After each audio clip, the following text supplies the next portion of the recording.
देखिए, चीन जो है वो अफगानिस्तान में इन्वेस्टमेंट करे। हम भी किसी टाइम पे इसके बहुत बड़े एडवोकेट थे। हम भी कहते थे कि अफगानिस्तान के लोगों की इकोनॉमी ठीक होगी, एक इकोनॉमिक मॉडल होगा तो सुकून हो जाएगा।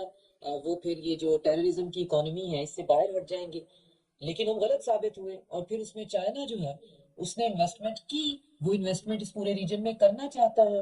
वो और वो इस चीज के बारे में नहीं है कि जी यहाँ इन्वेस्टमेंट करनी है या वहाँ नहीं करनी है। तो अब अगर ये अफगान इंटरिम गवर्नमेंट आला कार बन गई है, इवन एंटी चाइना जो ग्रुप है उसकी भी, और फिर चाइना की इकोनॉमिक ग्रोथ को भी वो सैबोटेज कर रही है, ना सिर्फ ये कि सेंट्रल एशिया में बल्कि पाकिस्तान में, बल्कि चाइना के अंदर भी और ईरान में भी, कहीं भी, कहाँ जहां भी चाइना की इन्वेस्टमेंट है आप इनसे कुछ भी वहां पे करवा लें। तो फिर इन सारे मुल्कों को मिल बैठकर ये सोचना चाहिए। रिसेंटली जो सेंट्रल एशियन कंट्रीज में तिरमेज डायलॉग एक हुआ है, जिसमें दोबारा से अफगानिस्तान की सनती तरक्की की बात हो रही है।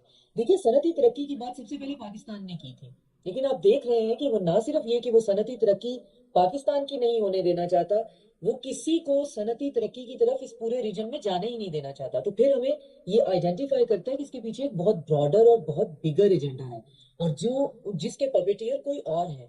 तो वो जो बिगर और ब्रॉडर एजेंडा है उसके लिए हमें सब सॉवरन रीजन की सॉवरन कंट्रीज को मिल बैठकर इसके बारे में कोई फैसला करना पड़ेगा, जिसमें सबसे पहला काम ये है कि ये जो एक इंटरिम गवर्नमेंट है, क्या इसने अब अगले कितने जो है वो जमानों तक इंटरिम गवर्नमेंट ही रहना है और यहाँ पे कोई गवर्नमेंट का सेटअप नहीं आना, या और ऑल इंक्लूसिव गवर्नमेंट कहाँ गई?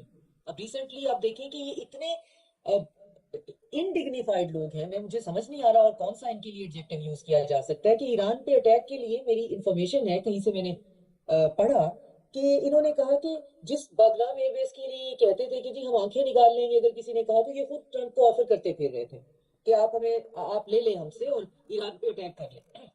तो हम ये बात करते हैं जी इतने लोग इनके हमारे पास रहे, ये हमारे साथ जो है वो एहसान फरामोश हैं, तो ये हर किसी के साथ एहसान फरामोश है। तो फिर पॉइंट ये है कि क्या हम एक अफगानी की बात कर रहे हैं? नहीं, ये जो इस वक्त इंटरिम सेटअप है इसमें पता नहीं कितने अफगानी हैं, हम शायद काउंट नहीं करने पे आए तो बहुत से ऐसे होंगे जो कि कहीं से भानमती का खंबा जुड़ा है, और अपरचूनिस्ट जो है दहशतगर्द इकट्ठे होके बैठे हुए हैं, और एक जगह पे सेफ हेवन उनको मिली हुई है, और उस पे वो एक उससे अपने से बड़ा जो एक यहाँ पे एक दहशतगर्द है इंडिया की शक्ल में, उसके फैसिलिटेटर बने हुए हैं। और इंडिया ऑफ कोर्स जो है वो चाइना का विसरल एनिमी है।